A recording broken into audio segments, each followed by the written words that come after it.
It was Christmas Eve, and Daniel had spent 5 years convincing himself he'd finally forgotten the woman who once promised to love him forever. 5 years of silence. 5 years of early mornings in an empty kitchen, of coffee mugs set for one, of falling asleep to the sound of wind pressing against the wooden walls of a house that had never quite learned to feel like a home. He had told himself, on more occasions than he could count, that he was fine, that the ache had dulled, that the name he no longer spoke aloud had lost its power over him. He only stopped by the old train station cafe to escape the snow for a few minutes, to warm his hands around a paper cup and watch strangers pass through the glass. Then the door opened, and Emily walked in. The same eyes, the same dark wool scarf she'd worn the night she left. Neither of them spoke, until she looked at him through trembling tears and whispered 2 words he had waited half a decade to hear. Those 2 words didn't just reopen old memories. They changed the ending of both their lives forever. Daniel was 40 years old, and he carried the particular kind of quietness that belongs only to men who have loved deeply and lost without fully understanding why. He was an architectural engineer by trade, a man who spent his days drawing the bones of buildings, calculating load-bearing walls, measuring the precise distances between one thing and another. There was a certain irony in that, though he rarely allowed himself to think about it. He was good at measuring distances.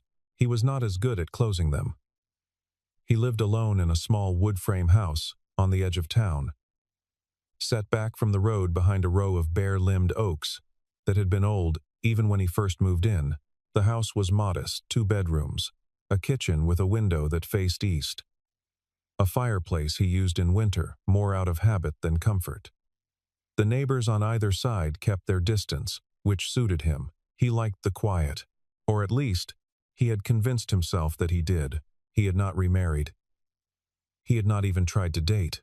There had been a few attempts in the first year after the divorce, a colleague who invited him to dinner, a woman his sister had introduced him to at a backyard gathering, but nothing had taken root. He would sit across the table from someone perfectly kind and feel nothing but the low hum of absence, the way a house sounds when it has been empty too long. After a while, he stopped trying altogether.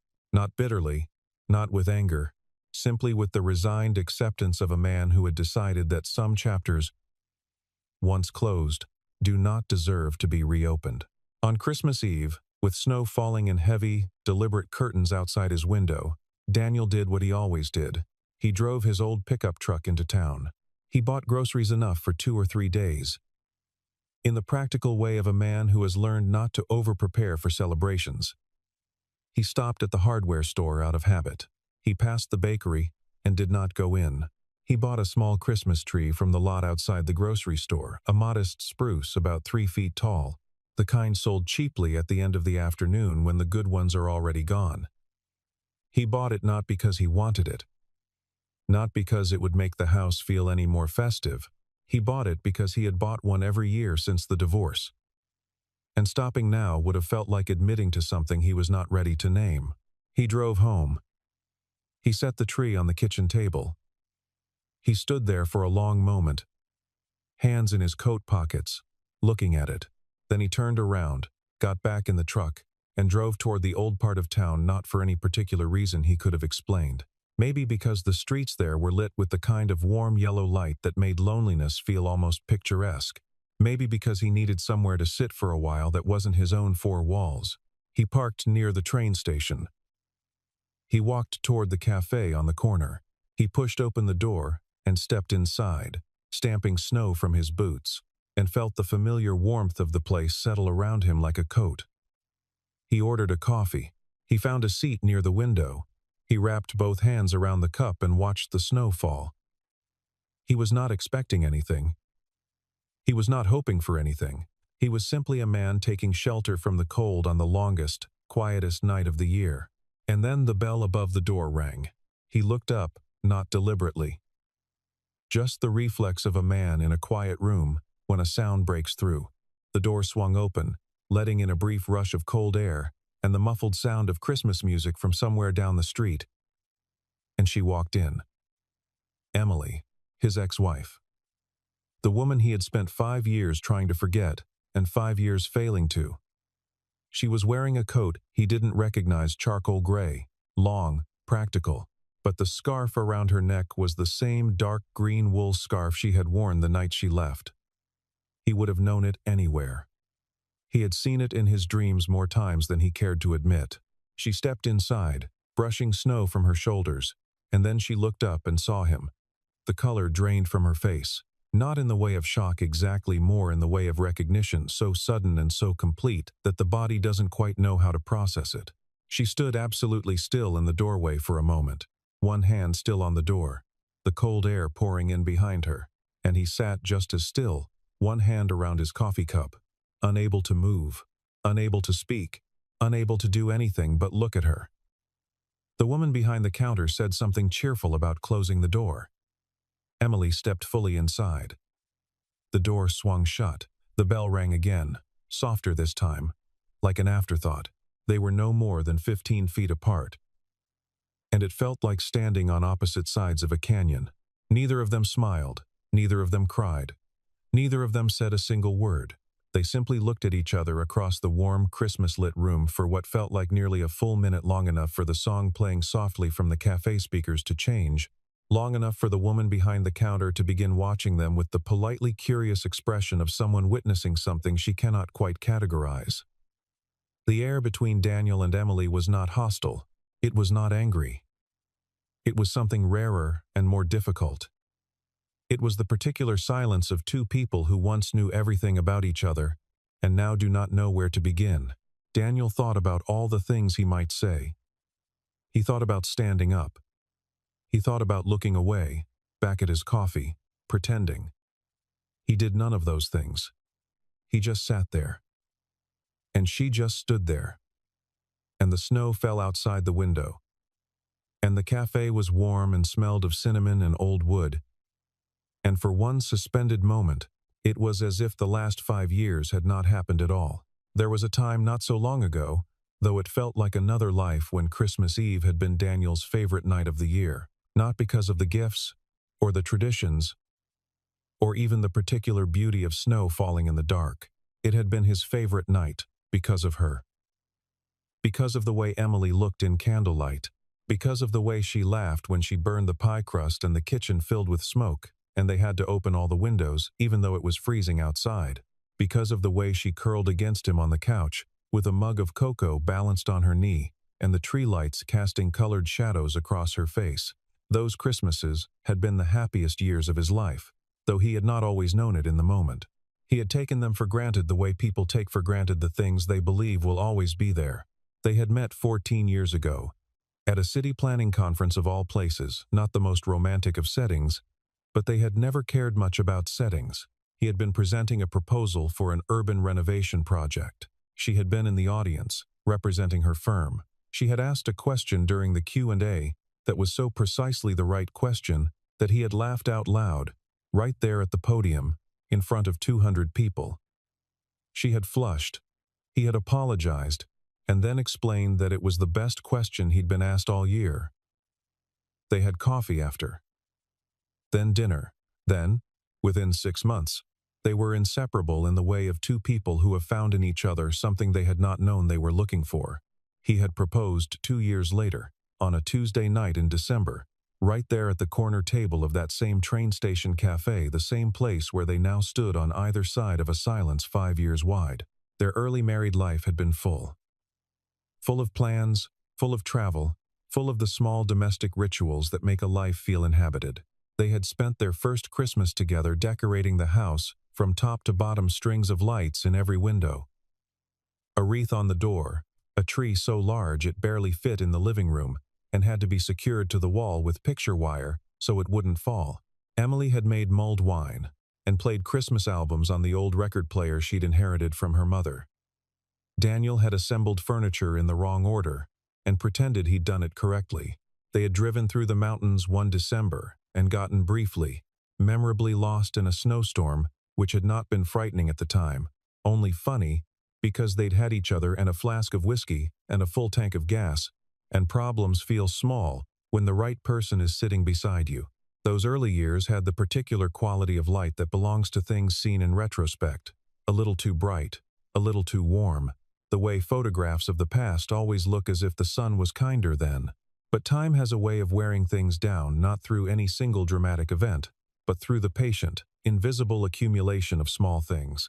The job offer had come during their 6th year of marriage.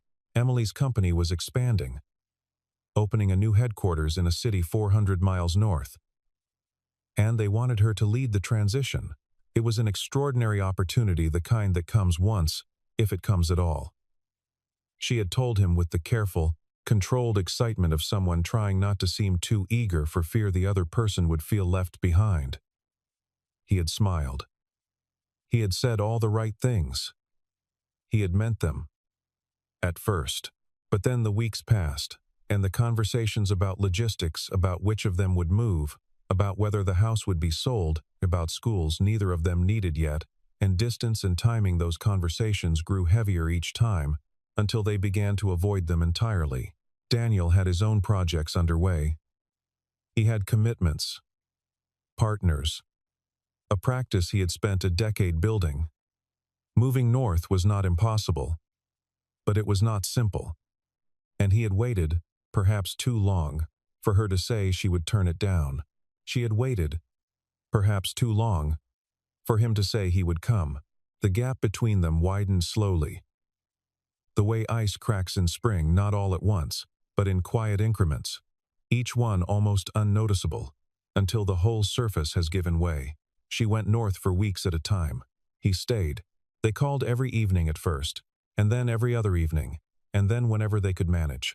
The calls grew shorter, the silences grew longer, and the terrible thing, the thing that took Daniel years to understand, was that there had been no betrayal, no dishonesty, no cruelty. There had only been two people who loved each other failing, slowly and quietly, to say the things that most needed saying.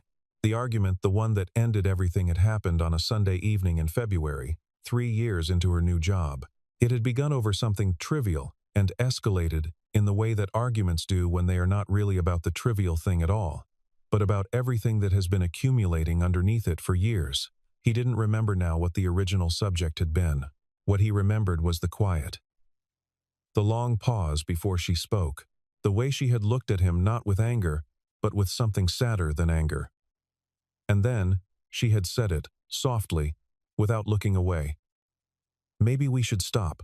He had heard those words and understood them, or thought he had understood them as the conclusion of something already decided. He had heard in them a finality, a door closing.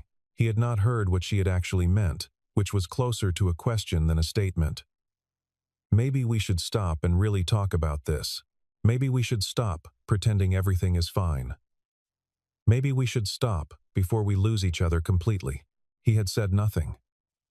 He had stood in the kitchen of their house, looking at the window above the sink, and he had said nothing. And she had taken his silence for its own kind of answer. She had packed a bag that night. He had not stopped her.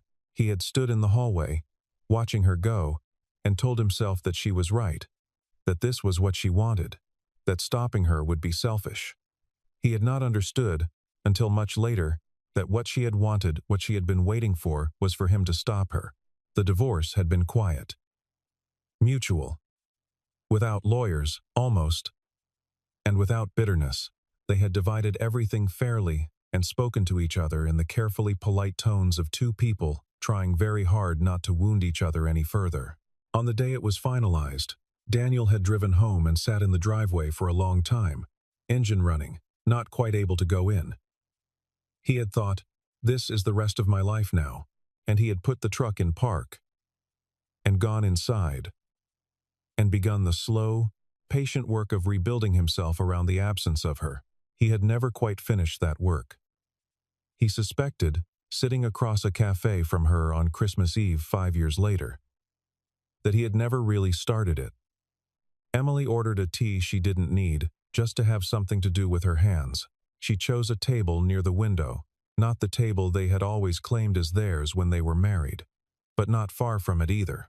And after a long suspended moment in which the cafe continued its quiet business around them and the snow continued to fall outside, Daniel picked up his coffee and moved to her table.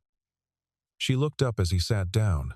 He looked at her, and slowly, haltingly, like a door that has been shut too long and doesn't swing easily on its hinges anymore, They began to talk. It was awkward at first, of course it was. They asked each other the questions strangers ask. How are you? Where are you living now? Are you still doing the same work? They were careful. The way people are careful with things they're afraid of dropping. But beneath the careful questions there was something else, the particular ease of two people who once knew each other completely. A familiarity that does not disappear simply because time has passed. He noticed the way she still held her mug with both hands, thumbs touching at the top. She noticed the way he still rubbed the back of his neck when he was thinking. The small things are what survive. They always are. Emily told him she was passing through on her way back from her mother's, who lived 2 towns north. The train connection had been delayed weather, the usual December complications. She had stopped in for warmth and something hot to drink, not expecting to be there long, not expecting any of this. She said all of that in a steady voice, matter-of-factly, and then she paused and looked at him with the kind of directness she had always been capable of, the quality that had drawn him to her across a conference room a decade and a half ago. And she said, "Of all the places." He nodded. "Of all the places," he said, and neither of them said anything for a moment, because there was nothing adequate to say, and they both knew it. She told him about the years. She had done well in her career, the Project North had succeeded, and she had moved on to others, each one more complex and demanding than the last. She spoke of her work with the familiar animation that always came over her when the subject engaged her, the way her hands moved when she described a problem she'd had to solve. He listened the way he had always listened to her, fully, with his whole attention, missing nothing. She had not remarried. She said it simply, without drama, as a fact she had long since made peace with. She had not dated much. There had been someone, briefly, about 2 years after the divorce, someone kind, someone good, but it had not worked. And she had known early on, if she was honest, that it would not. "I kept comparing," she said, and then stopped, as if she'd said more than she intended. He did not ask her to continue. He understood. He told her the same, in fewer words, because he had always been the less verbal of the two of them. He was still in the same house, same work, same town, same life, more or less. He had gotten a dog for about a year, but the dog had gone to live with his sister when the travel demands of a big project made keeping him impractical. He hadn't replaced the dog. He had thought about it. He said that last part almost as a joke, and she smiled a real smile, not the careful social one she had been deploying since she sat down, and something in his chest loosened very slightly. Outside, the snow was not stopping.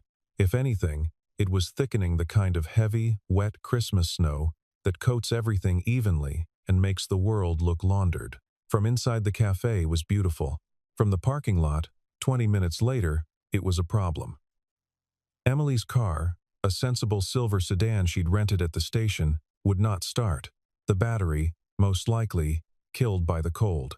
She stood beside it in the parking lot in her long charcoal coat, trying the key twice, and then putting her phone away with the resigned expression of someone who has calculated the odds and found them unfavorable. The tow service, when she called, informed her that given the weather, it would be 2 hours at minimum. Daniel, who had followed her out to see if he could help and found that he could not, looked at the falling snow and then at her. "Walk with me," he said. It wasn't quite a question. They walked. The town square was lit for Christmas strings of lights between the lampposts, a large tree in the center surrounded by a low wooden fence, the storefronts glowing warm behind their frosted windows. A group of children in bright coats were throwing snowballs near the fountain. A couple walked by hand in hand, their breath clouding the air. A cart near the square was selling roasted chestnuts, and the smell of them, warm and sweet and unmistakably seasonal, reached Daniel and Emily at the same moment, and they both stopped walking and looked at each other, because they had eaten roasted chestnuts from a cart very much like that one, 12 years ago, on their second Christmas together, standing in just such a square, in a city they had been visiting for the first time. The memory landed between them like snow, soft, without impact, but covering everything. They kept walking. They talked more easily now. Something about being outside in the cold, in motion, made conversation simpler. She asked about his work, and he told her about a project he was particularly proud of. A community center he had designed for a small rural town, built mostly from reclaimed materials, that had opened in the spring and was already the heart of the place. His voice changed when he talked about it, and she recognized the change. It was the voice he used when something mattered to him beyond the professional. She told him about a restoration project she had taken on recently, an old textile factory being converted into affordable housing. It's slower than new builds, she said. Everything costs more, takes longer, goes wrong, in ways you don't anticipate. But when it works, she stopped, searching for the word. When it works, she said again, it feels like something was saved. The square had a small band playing carols near the tree, and they stopped to listen for a while without discussing whether to stop. A brass quartet, working through the standards O Holy Night. Then something faster and lighter. Then Silent Night, in a slow, aching arrangement that made the crowd around them go quiet. Daniel watched Emily's profile in the glow of the Christmas lights, and thought about all the versions of her he had known. The version who asked the perfect question from the back of a conference room. The version who burned the pie crust and laughed about it. The version who stood in the kitchen doorway with a packed bag and eyes that he had read wrong. That he would give anything to have read right. He thought, I have missed you every single day. And he said nothing, because they were not there yet, if they were going anywhere at all. But they were moving towards something. He felt it the way you feel a change in weather before it arrives, a shift in pressure, a charge in the air. She felt it too, though she would not have been able to say when it began exactly. Maybe it had begun the moment she walked through the cafe door and saw him sitting there. Maybe it had never stopped. They had circled back toward the train station and were standing near the park bench, where the tow truck would eventually meet her, when Daniel spoke. He had been building towards something for the past half hour. She could see it in his jaw, in the way he kept looking at her and then looking away. He said, there's something I never told you. She waited. The snow fell. He looked at the ground for a moment, then back at her. The night you left, the night you packed your bag, I let you go out the door, and I stood there for about 10 minutes, and then I got in the truck. She was very still. I was going to come after you, he said. I was going to drive to wherever you were going and tell you I'd been an idiot. That you were right. That I should have talked to you instead of going quiet. That I would move north, or we would figure something out. Or at minimum I needed to say the thing I'd never said, which was that I didn't want to lose you. He paused. I didn't make it. There was a crash on the interstate. 3 cars, bad ice. I sat in stopped traffic for 4 hours. By the time the road cleared, it was nearly 2 in the morning. And I sat there trying to call you, and getting voicemail. And I thought, he stopped. I thought you'd made your decision, that showing up at 2 in the morning would be making it worse. So I turned around. Emily had gone very still. Her face in the Christmas light was unreadable for a moment. And then it was not, and it was full of something that looked like grief and wonder in equal measure. I waited, she said quietly. I was staying at a hotel 2 towns over, and I waited for 2 days for you to come. I kept my phone on all night. The snow fell around them, slow and even. I thought you'd decided, she said. I thought your silence was the answer. He looked at her. Your silence was the answer I thought I heard too, he said. He reached into his coat pocket, the inside pocket, the one closest to his chest, and he took out his wallet. From inside it he unfolded a piece of paper, worn soft at the creases, that turned out to be a train ticket. The date on it was December 23rd, 5 years ago. A one-way ticket on the northbound line, the route that would have taken him to the city where she had gone. He had bought it 2 days after she left and never used it. He had kept it all this time without fully knowing why, except that throwing it away had always felt like giving up on something he couldn't quite relinquish. And then he reached into the same pocket and took out something else. A ring. Their wedding ring, the plain silver band he had worn for 7 years and removed on the day the divorce was finalized and placed in his pocket because he could not think where else to put it and had simply never taken it out again. He held both things out in his open palm. Not as an offer or a gesture, but simply as evidence. as proof that some things, even unspoken and unanswered, do not go away. Emily looked at his hand. She looked at the ticket and the ring lying there in the snow-lit dark. And then, for the first time since she had walked through the cafe door, she cried, not dramatically, not in the way of scenes, but quietly, the way adults cry when they have held something for too long and finally set it down. She pressed her hand over her mouth. She looked away. She looked back. And then she said it. 2 words, barely above a whisper, her voice unsteady in the cold air. I'm sorry. Just that. Just those 2 words. But in them was everything she had not said for 5 years, the apology for leaving without making him understand, for reading his silence as rejection, for packing her bag and walking out a door she had hoped he would follow her through, for all the years of not reaching out, of telling herself it was too late, of living inside the quiet echo of a marriage she had never fully stopped grieving. 2 words, and they carried the weight of all of it. Daniel closed his fingers around the ring and the ticket. He looked at her, and his eyes were bright with something that had been pressed down for a very long time. So am I, he said. And that was the thing that finally broke it open, not with drama, not with noise, but with the particular relief of 2 people who have been holding their breath for 5 years and have finally, at the same moment, let it out. They stood there in the snow, in the Christmas-lit street, and for the first time since the divorce, they talked, really talked, without the armor of politeness, without the careful distance of strangers. They talked until the tow truck came, and the car was pronounced in need of a new battery that could not be found until morning. They talked while the mechanic worked, and while the town grew quieter around them and the last of the carolers went home. They talked past midnight. It was Daniel who said, eventually, that she should not drive anywhere in a rental car with a temporary fix in weather like this. It was practical and true, and also not entirely the only reason he said it. He had a spare room. The roads north would be impassable by morning if the snow kept up. She hesitated not because she didn't want to, but because she was trying to be sensible about what it meant and what it didn't mean, and what she was allowed to hope. He did not push. He simply said the offer was there and started walking toward his truck, and after a moment she followed. The house was the same as she remembered in the ways that mattered and different in the ways that accumulate over 5 years of solitary life. Same kitchen with the east-facing window. Same fireplace. The wood frame walls had darkened a shade with time. The bookshelves were fuller. The furniture had shifted.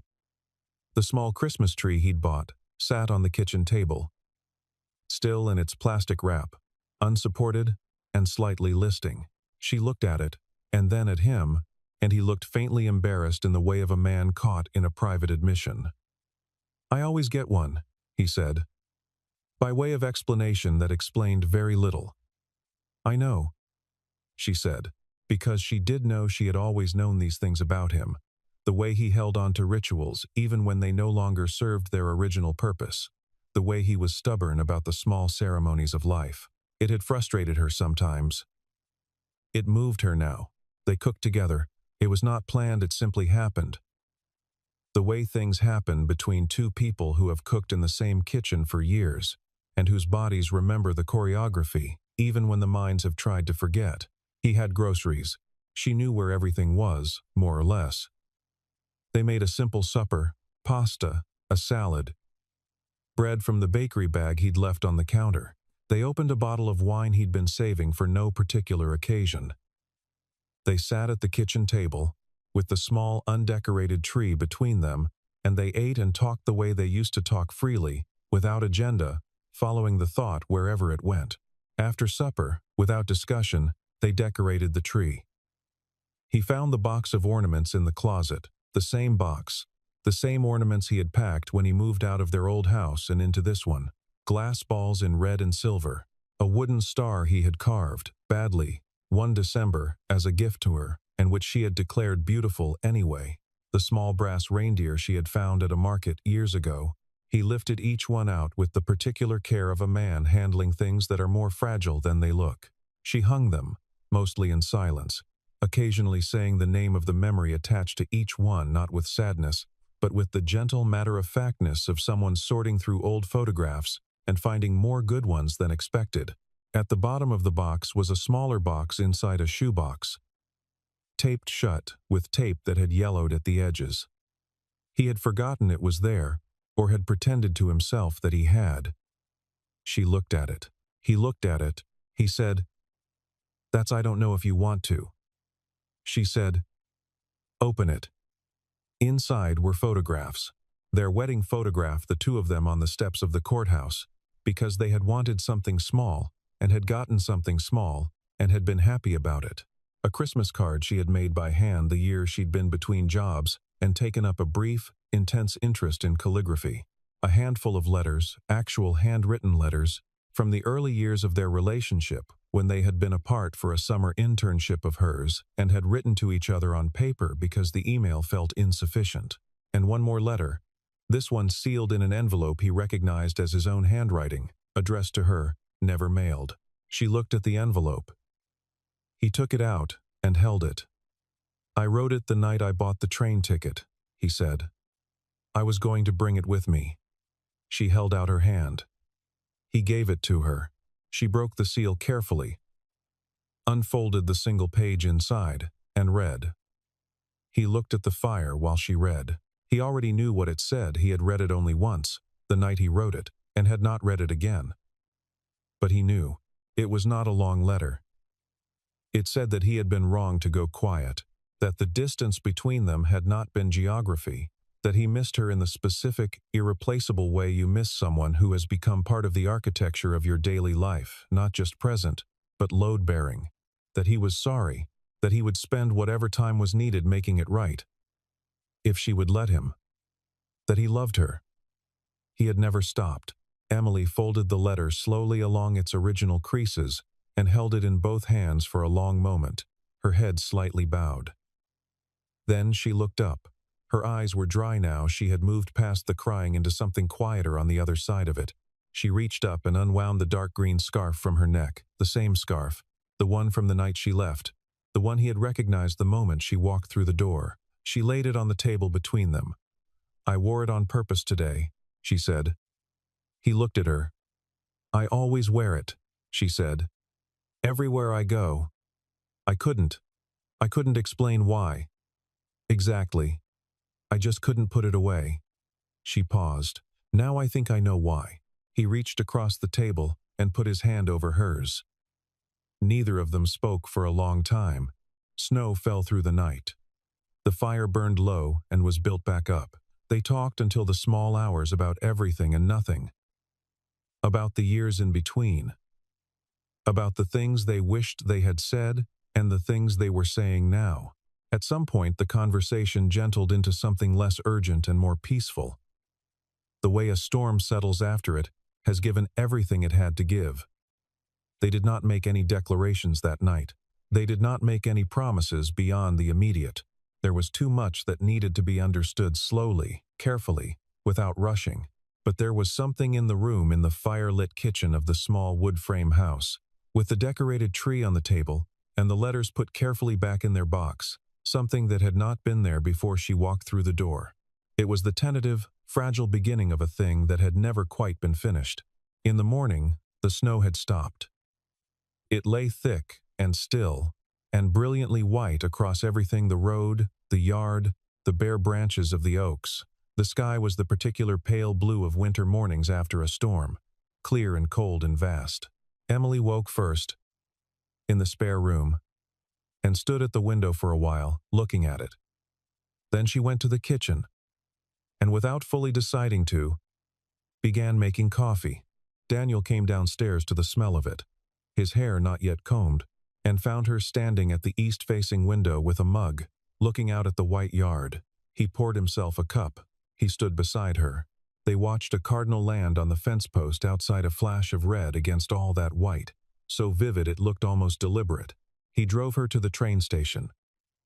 The roads were clear enough. A plow had come through early, as they do in towns that know how to handle winter. The station was quiet in the particular way of holiday mornings. A few travelers here and there. the air still carrying the faint smell of the previous night's festivities. They stood on the platform while the board showed her train arriving in 11 minutes. The cold was sharp and clean. Their breath clouded between them. She had her bag over her shoulder and her green scarf around her neck, still wearing it, he noticed, which meant something, though he wasn't sure yet precisely what. He had been thinking all morning about what to say. He had rehearsed several versions of it, some too much, some not enough. In the end, he said the true thing, which was simpler than any of the rehearsed versions. He looked at her and he said, "If we met again today, for the very first time, if you walked into that cafe and I was sitting there, and neither of us knew anything about the other, would you still choose me?" It was not a casual question. She heard it for what it was, not a plea, not a negotiation, but a genuine inquiry, asked by a man who needed to know not what she regretted, but what she wanted. She looked at him for a moment, and her expression was the expression of someone arriving, finally, at an answer they have been approaching for a very long time. "Every single time," she said.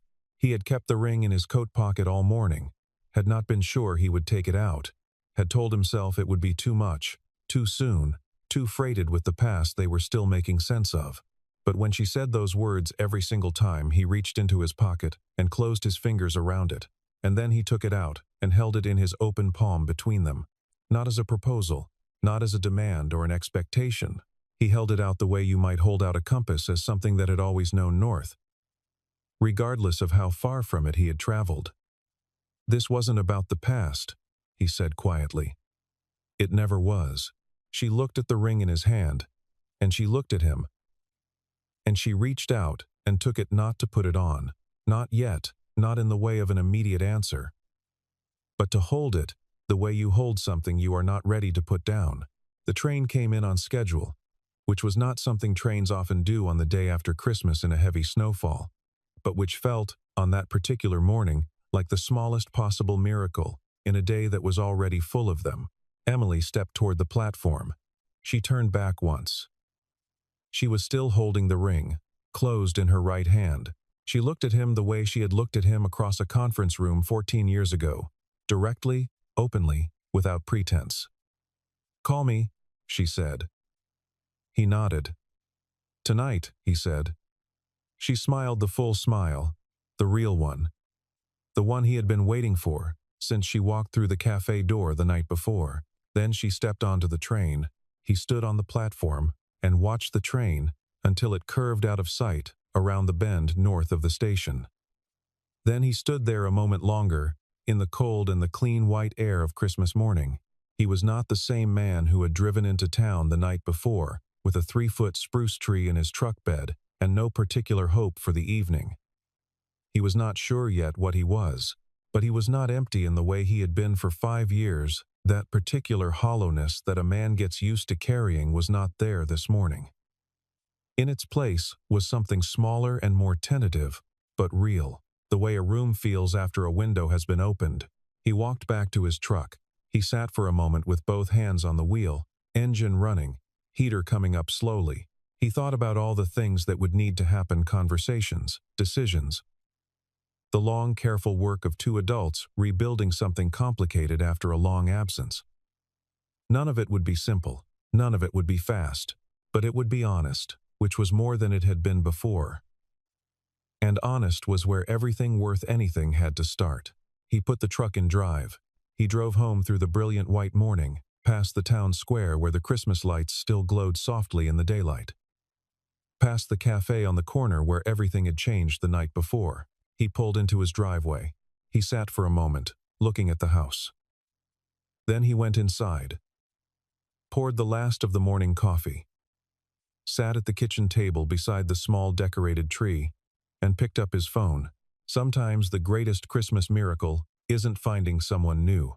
It's finding your way back to the person you never truly stopped loving and discovering, in the middle of the longest night of the year, that they have been waiting in the same place, holding the same things, wondering the same thing you have been wondering all along. Not whether love can survive time and distance and silence and misunderstanding, but whether 2 people, given one more chance, can finally learn to say the things that have always been true. He called her that evening at 6:30, which was the time they had always called each other when they were young and first in love, and living in different cities during that summer internship, a habit so old it lived in his fingers before his mind had consciously decided, on. She answered on the second ring. "Hi," she said. Just that. But the way she said it, warm, unhurried, with the particular ease of someone who has put down a weight she has been carrying for years, told him everything he needed to know about where they were. Not back at the beginning, not in the middle of the story they had told before. Somewhere new, somewhere that had no map yet. Which was frightening and necessary and right. They talked for 2 hours that night, which surprised neither of them. There was so much still to say, not the urgent, confessional kind of saying that had happened on the platform of the train station or in the firelit kitchen. That part was done. Or at least, the first chapter of it was done. This was quieter. This was two people beginning to sketch the outlines of something they were not quite ready to name, but which both of them already understood. She told him about the ring, that she had slipped it into the small zippered pocket of her bag, the pocket she never lost things in. He told her he had noticed, which made her laugh. A brief and genuine sound that traveled cleanly through the phone and settled somewhere in the region of his chest. He told her about the cardinal on the fence post. She said she had seen it too, from the spare bedroom window, and had taken it as some kind of sign, which she acknowledged was sentimental and probably not rational. He said he had thought the same thing. She laughed again. He asked her when she would come back through. She said she had no reason to be in that direction for at least a month. Maybe 6 weeks. He said he might have a reason to be in her direction sooner than that. He had a colleague he'd been meaning to visit, a former partner who'd relocated to a city that was, he had calculated while she was on her train, approximately 40 miles from where Emily now lived and worked. She was quiet for a moment. Then she said, "That's a lot of math for a casual visit." He said, "I'm an engineer. Math is how I think." She said, "Then come." And those 2 words, "come," from her, said without hesitation, said in the voice of someone who means it entirely, were as significant to him as any 2 words she had spoken the night before. He drove north 3 weeks later, on a Saturday in January when the sky was the flat gray of winter, and the roads were clear and dry, and the bare trees stood in their rows along the highway like a patient audience. He had told his colleague he was coming. The colleague had seemed genuinely pleased, and they had had a good lunch, and Daniel had left mid-afternoon with enough time to reach Emily's neighborhood by 5. She had texted him the address of a restaurant she liked, a small Italian place 2 blocks from her apartment. He found parking, which in that city was its own small miracle, and walked the 2 blocks in the cold, hands in his pockets, his breath clouding the air, feeling the particular anticipation of something about to begin.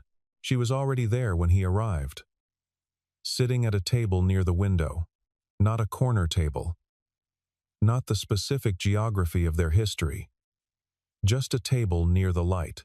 She was wearing something he hadn't seen before, which struck him as significant in a way that was difficult to articulate. She had a whole wardrobe he didn't know, a whole daily life he had missed 5 years of, and they were starting from that truth rather than pretending otherwise. She looked up when he came in. She smiled the real smile, the full one. He sat down across from her. He thought, "This is where we begin. Not where we left off. Not where we used to be. Here, at this table, in this city, in January, with 5 years between them, that they would spend the rest of their time learning to carry lightly." They ordered. They ate. They talked about the future. Carefully but not fearfully, about what moving might look like, for one or both of them, in some timeline that they couldn't fully see yet but were willing to try to find, about what they had learned in the years apart that they hadn't known before about themselves, about what they needed, about the things they had been wrong about. He had been wrong to go quiet. She had been wrong to interpret silence as rejection without asking first. They had both been wrong to let distance, physical and otherwise, become the language of the marriage. without recognizing what language it was speaking. They said these things not with the pain of accusation, but with the steadiness of two people who have done their reckoning privately and are now doing it together, which is the only way it counts. After dinner, they walked. Her neighborhood was quiet in the way of residential streets in winter, most people inside. Most lights on behind curtains, the cold keeping the city compact and interior. They walked without particular destination.